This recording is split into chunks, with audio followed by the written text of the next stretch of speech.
এক একটি জীব থেকে এক একটি মানুষ পয়দা হয়েছে, সৃষ্টি হয়েছে, সূরা নিসার ৮০ নম্বর আয়াত। তো এই মানুষ যখন আবার মৃত্যুবরণ করছে, মানুষের মৃত্যুর পরে তাকে একাকী রবের সম্মুখে নিয়ে যাওয়া হচ্ছে, সূরা মরিয়মের ৮০ নম্বর আয়াত। তখন তার ঈমান পরীক্ষা করার জন্য রবের পায়ে সেজদা দিয়ে তার ঈমান পরীক্ষা করা হবে, সূরা কালামের ৪২-৪৩ নম্বর আয়াত। তারা যদি সেজদা দিতে পারে তারা তখন ইল্লিনে চলে যাবে।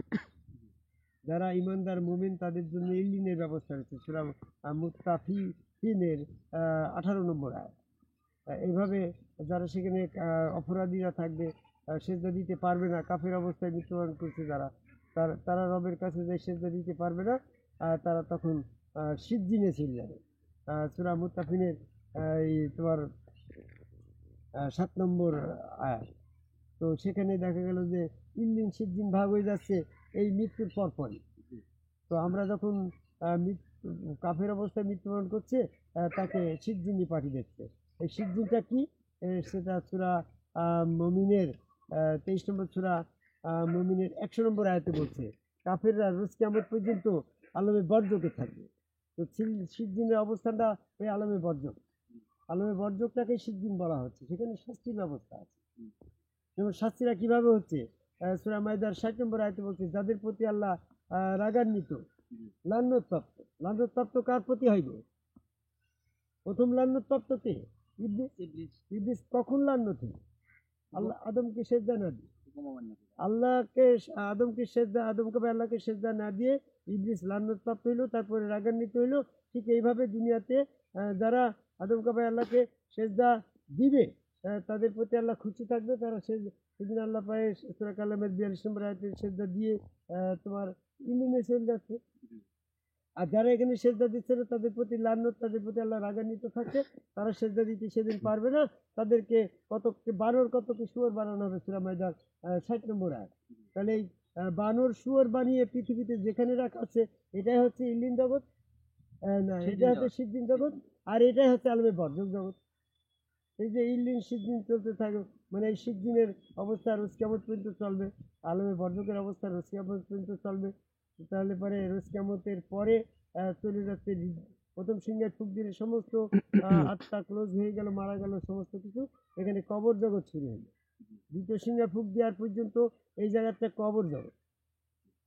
তো কবর জগতের পরে যখন আবার দ্বিতীয় সিংহে ফুক দেওয়া হচ্ছে, তখন সমস্ত যার যার কবরস্থ দেহে যার যার দেহে তার আত্মা সংযোজন।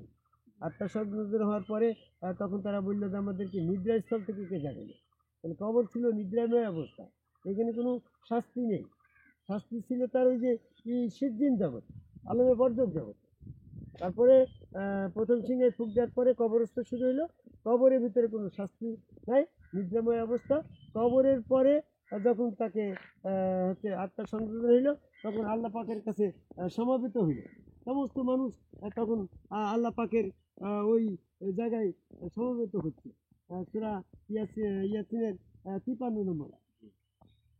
তাহলে আমরা দেখলাম যে রবের কাছে দুইটা অবস্থানে মানুষ আর একাকী রবের কাছে যাচ্ছে। এটা হচ্ছে সূরা মরিয়মের ৮০ নম্বর আয়াত। এটা এখনই মৃত্যুর পরে তাৎক্ষণিকভাবে আল্লাহর কাছে যাচ্ছে, এটাকে বোঝানো হয়েছে।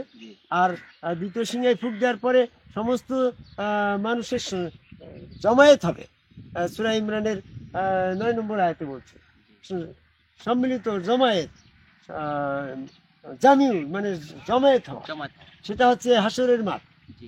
তো সেখানে গিয়ে মানুষের শেষ ইমান পরীক্ষার বিষয় পাই সেজদার মাধ্যমে।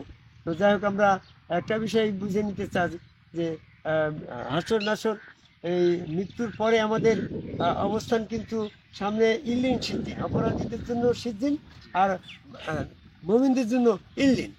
ঠিক তারপরে হাসরের বিচার আসার পরে অপরাধীদের জন্য মানে দ্বিতীয় সিংহের ফুক দেওয়ার পরে কবরস্থ। এই কবরস্থ জায়গায় কিন্তু দুইটা পার্ট নেই, মুমিনদের কবর একরকম আর কাফেরদের কবর আর একরকম। কবরের ভিতরে কোনো দুইটা পার্ট নেই না। এখানে মৃত্যুর পরে ইল্লিন সিদ্দিন আসছে, এখানে দুইটা পার্ট। হ্যাঁ, এটা আলমে বর্জক জগৎ, এটা হচ্ছে আলমে ইল্লিন জগৎ, এখানে দুইটা পার্ট। কিন্তু যখনই প্রথম সিংহের ফুক দেওয়ার পরে কবরস্থ জগতে যাচ্ছে, তখন আর ওখানে কোনো ইল্লিন সিদ্দিন নেই, ওখানে দুইটা পার্ট নেই। তারপরে হাসর নাসর হয়ে যাওয়ার পরে আবার দুইটা পাঠ, জাহান্নাম জান্নাত, জান্নাত জাহান্নাম। তো এখানে আমাদের মুমিনদের জন্য দুইটা পাঠ। আর কবরস্থ ব্যাপারে কোনো মুমিন কাফের না, সবাই নিদ্রাময়, এখানে কোনো শাস্তি নাই। আমরা এখন যে বুঝলাম অনেকেই মানে কোরআনের গবেষণা নাই, তারা বলে মৃত্যুর পরে কবরে আযাব হচ্ছে, কবরে এটা হচ্ছে। নবী মোহাম্মদ সাল্লাল্লাহু আলাইহি ওয়াসাল্লাম খেজুরের ডালা পুঁতে দিল যাতে কবরে আযাব মুক্ত, এগুলো নবী সম্পর্কে মিথ্যা আরোপ করা। তাহলে এই কবর জগৎ সম্পর্কে কোরআনে যেটা বললো, কবর শুরুই হয় নাই। তাহলে এখন নবী মোহাম্মদ সাল্লাল্লাহু আলাইহি ওয়াসাল্লাম কবরের কাছে তোমার এই খেজুরের ডালা পুঁতে দিল, কবর জগতই তো শুরু হয় নাই। যেটা শোনে ওটা সমাধি, ওখানে একটা মৃত্যু লাশ, ওখানে ইতিহাস, ওখানে কিন্তু আত্মা সংযোজন আছে। আত্মা এখন সিদ্ধিন জগতে চলে গেছে, বানর শুয়োর হয়ে ওই আলমে বর্জন জগতে আত্মাগুলা। ওখানে তোমার যেখানে লাশ কবরস্থ করা হইলো, সমাধিস্থ করা হইলো, এটা কিন্তু ওখানে কবর না। কবর হবে মৃত্যু, রোজ কেমন যেদিন প্রথম সিংহে ফুক দেওয়া হবে তখন কবরস্থ শুরু হবে, তার আগে তো কবর।